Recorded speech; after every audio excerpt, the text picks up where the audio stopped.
এক পশলা বৃষ্টিতেই শিলচর উত্তর কৃষ্ণপুরে বেহাল অবস্থা জাতীয় সড়কের। উত্তর কৃষ্ণপুর দ্বিতীয় খণ্ডে শিলচর আইজল জাতীয় সড়কে কাদার চড়াচড়ি, পথচারীদের দুর্ভোগ চরমে।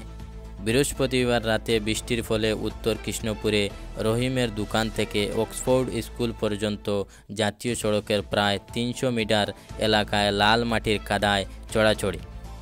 সড়কের উচ্চতা বৃদ্ধির জন্য লাল মাটি ফেলা হয়েছিল, কিন্তু অত্যন্ত ধীর গতিতে চলা কাজের ফলে জনসাধারণকে দুর্ভোগ পোহাতে হচ্ছে। শুক্রবার সকাল থেকে সড়কে যানজটের সৃষ্টি হয়েছে। অনেকেই বাইক স্কুটি নিয়ে যাওয়ার সময় কাদার জন্য ছিটকে পড়ছেন।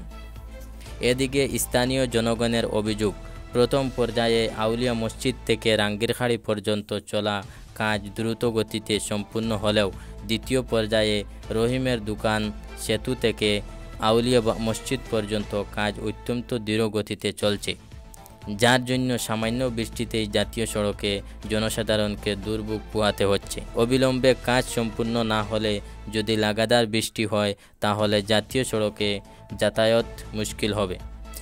এর জন্য জেলা প্রশাসনের দৃষ্টি আকর্ষণ করছেন সচেতন মহল।